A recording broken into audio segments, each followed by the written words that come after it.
Imagine standing before the Great Pyramids of Giza, the intricate stonework of Machu Picchu, or the serene faces of the Bayon Temple in Cambodia. These are not just tourist destinations. They are humanity's shared diary, monuments to our collective journey. But this diary is fading. Its pages are being torn out by forces both deliberate and indifferent. Our global cultural heritage, the physical record of our history, is facing an existential crisis.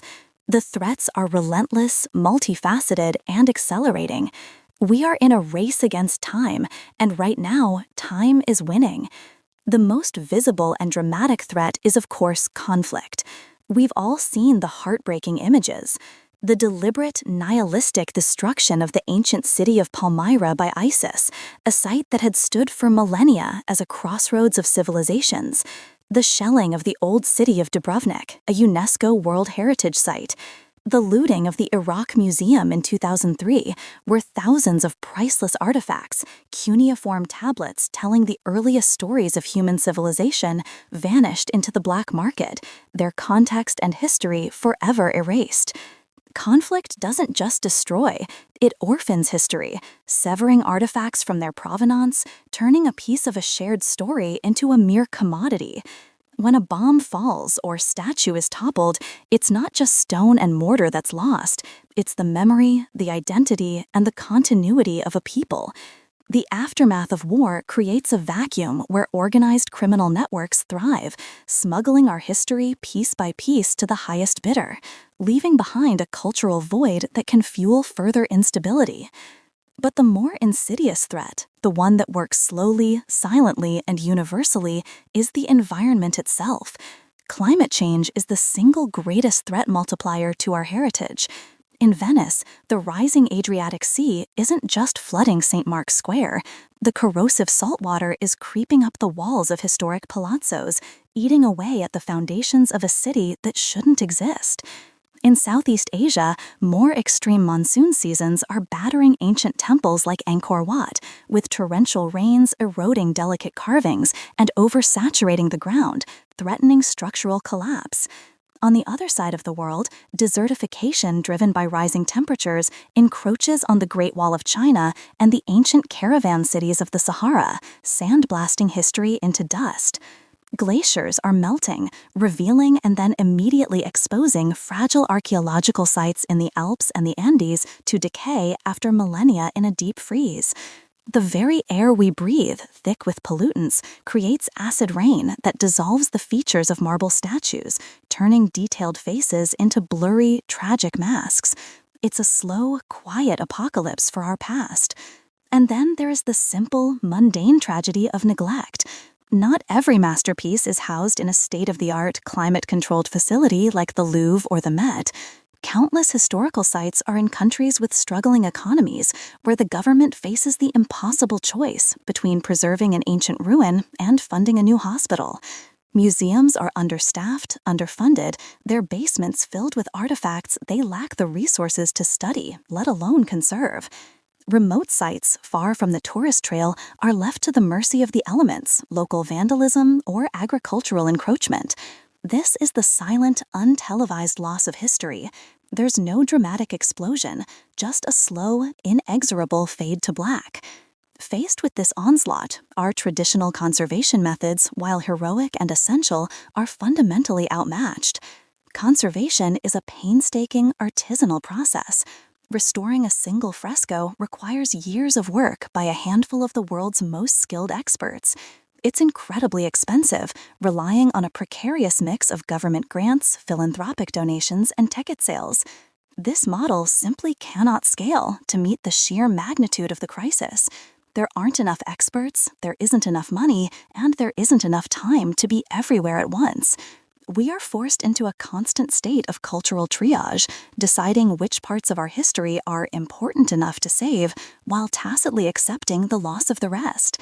Furthermore, these physical sites are, by their nature, inaccessible to the vast majority of the world's population. Your ability to connect with a piece of human history is dictated by your geography and your wallet. For billions, these wonders exist only as flat, two-dimensional images on a screen. The visceral, three-dimensional reality of these places is a privilege for the few. This is the stark reality of the situation. Our methods of preservation are analog, while the threats are exponential. We are fighting a wildfire with a bucket brigade. If the physical world is proving so fragile, so vulnerable, perhaps the key to safeguarding our past lies not in building higher walls, but in forging a new kind of existence for it altogether. We need a lifeline, and it may just come from the most unexpected of places, the intangible, complex, and controversial world of digital technology. To solve a problem of this magnitude, we need a paradigm shift. We need a tool that can document, authenticate, and, crucially, fund preservation on a global, democratized scale. This is where the conversation pivots from the physical to the digital, from stone and canvas to code and cryptography. The solution being pioneered is a two-part technological marvel: the creation of a perfect digital twin and the use of an NFT, or non-fungible token, to give it value, provenance, and purpose. It's a concept that bridges the oldest artifacts of human history with the very newest in digital innovation. First, let's break down the digital twin. This is not just a high-resolution photograph or a simple 3D model you'd find in a video game. It is a scientifically precise, data-rich replica of a physical object or site captured with astonishing accuracy. This is achieved through two key technologies. The first is photogrammetry, a process where thousands of overlapping high-resolution photos are taken from every conceivable angle. Specialized software then analyzes these images, identifying common points and triangulating them in 3D space to build a photorealistic model, complete with color and texture data so fine you can see the individual brushstrokes on a painting or the tool marks left by a sculptor 2,000 years ago.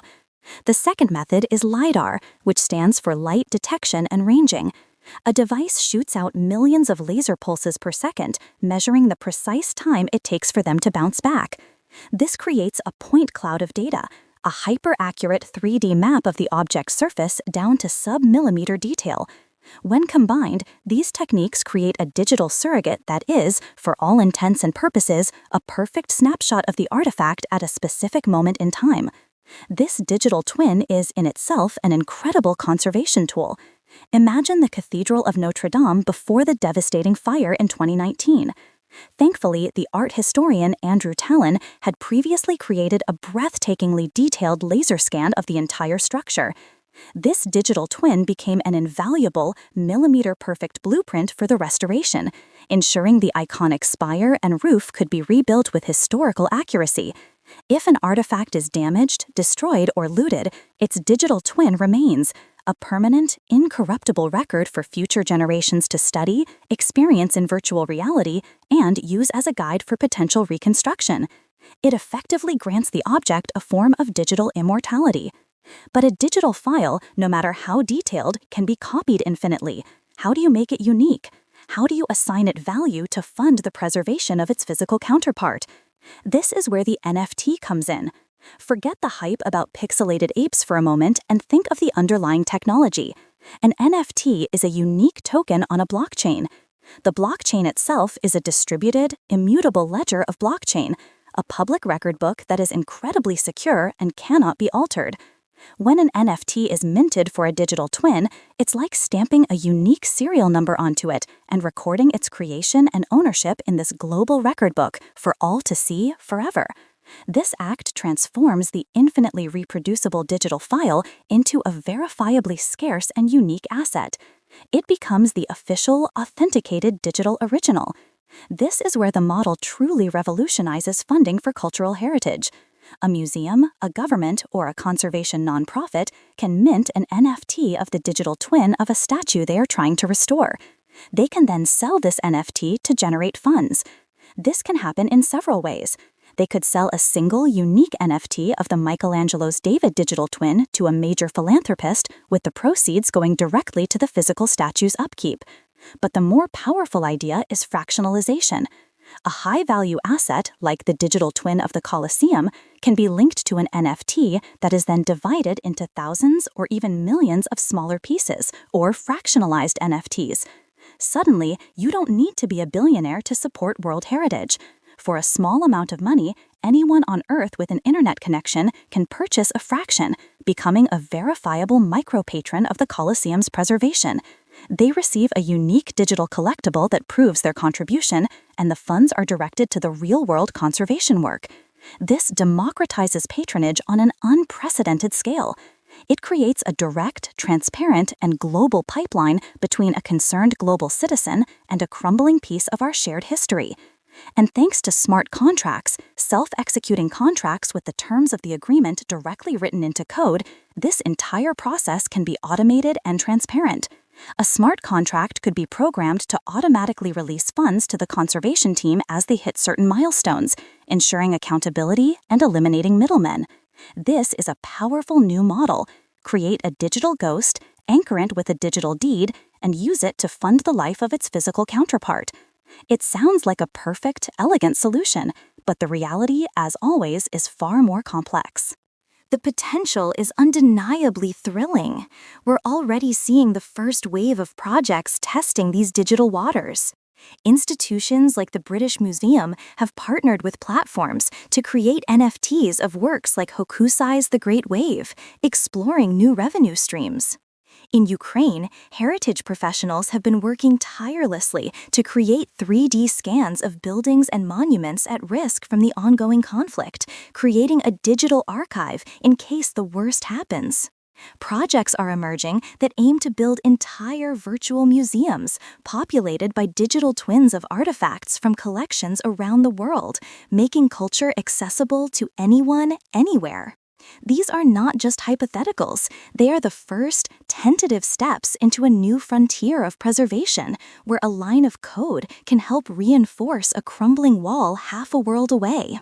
However, to champion this technology as a silver bullet without critically examining its significant challenges would be irresponsible. The path forward is riddled with complex technical, ethical, and philosophical hurdles that we must navigate carefully. The most prominent and frequently cited criticism has been the environmental impact. Early blockchains, like Bitcoin and Ethereum before its major upgrade, used a proof-of-work system that required vast amounts of computational power and therefore electricity to validate transactions. The idea of burning energy, often from fossil fuels, to save a digital representation of a physical object threatened by climate change was a bitter irony. This is a serious concern, but it's one the industry is actively addressing. Ethereum, the primary blockchain for NFTs, has now transitioned to a proof-of-stake model, which has slashed its energy consumption by over 99%, making it more energy efficient than traditional data centers or even services like YouTube. While the environmental debate is not over, the technology is evolving towards sustainability. A more profound and tricky problem is that of digital obsolescence. We are creating these immortal digital twins, but are they truly permanent? The history of technology is a graveyard of dead file formats, defunct storage media, and obsolete software. A digital file created today might be unreadable in 100 years, let alone 1,000. How do we ensure the long-term viability of these digital assets? Are we simply kicking the conservation can down the road, creating a future problem for digital archaeologists who will have to decipher our ancient JPEGs and .obj files? Preserving a digital object requires constant, active maintenance, data migration, format updates, and hardware upgrades. This digital preservation requires its own long-term strategy and funding, a challenge we are only just beginning to understand. Then there are the deep ethical questions of ownership and equity. Who has the right to mint and sell an NFT of a cultural artifact? Consider the Elgin marbles, housed in the British Museum but originating from the Parthenon in Athens. If the British Museum mints an NFT, are they profiting from a contested object? Does Greece have a greater claim? What about the local communities whose ancestors created these works? This technology intersects directly with long-standing, painful debates about colonialism, repatriation, and cultural property. Without clear ethical guidelines, NFTs could become a tool for digital colonialism, allowing wealthy institutions in the global north to monetize the heritage of the global south. Furthermore, the digital divide is a real barrier. The creation of high-fidelity digital twins requires expensive equipment and specialized expertise, potentially widening the gap between well-funded institutions and those already struggling for resources. Finally, we must confront the speculative nature of the NFT market.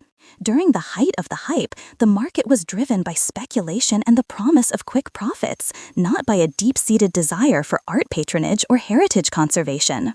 How do we ensure that these projects are driven by a genuine mission to preserve, rather than being a cynical cash grab that wraps itself in the noble flag of cultural heritage? The challenge is to build sustainable models that separate the utility of the technology, provenance, transparency, and global fundraising from the volatility of a speculative market. So, where does this leave us? NFTs are not a panacea.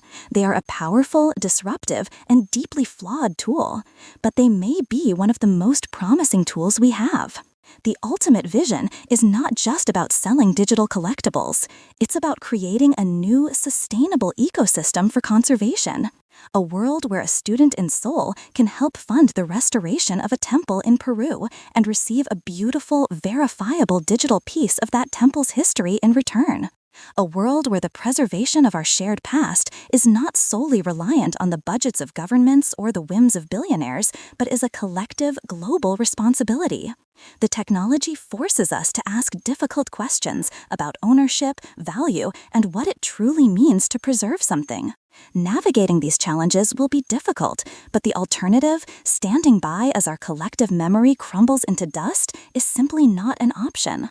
As we stand at this crossroads of ancient history and future technology, your voice is crucial. What do you think? Is this the digital key to saving our past, or a Pandora's box of new problems? Let us know in the comments below. And if you found this exploration valuable, please like this video and subscribe for more deep dives into the technologies shaping our world.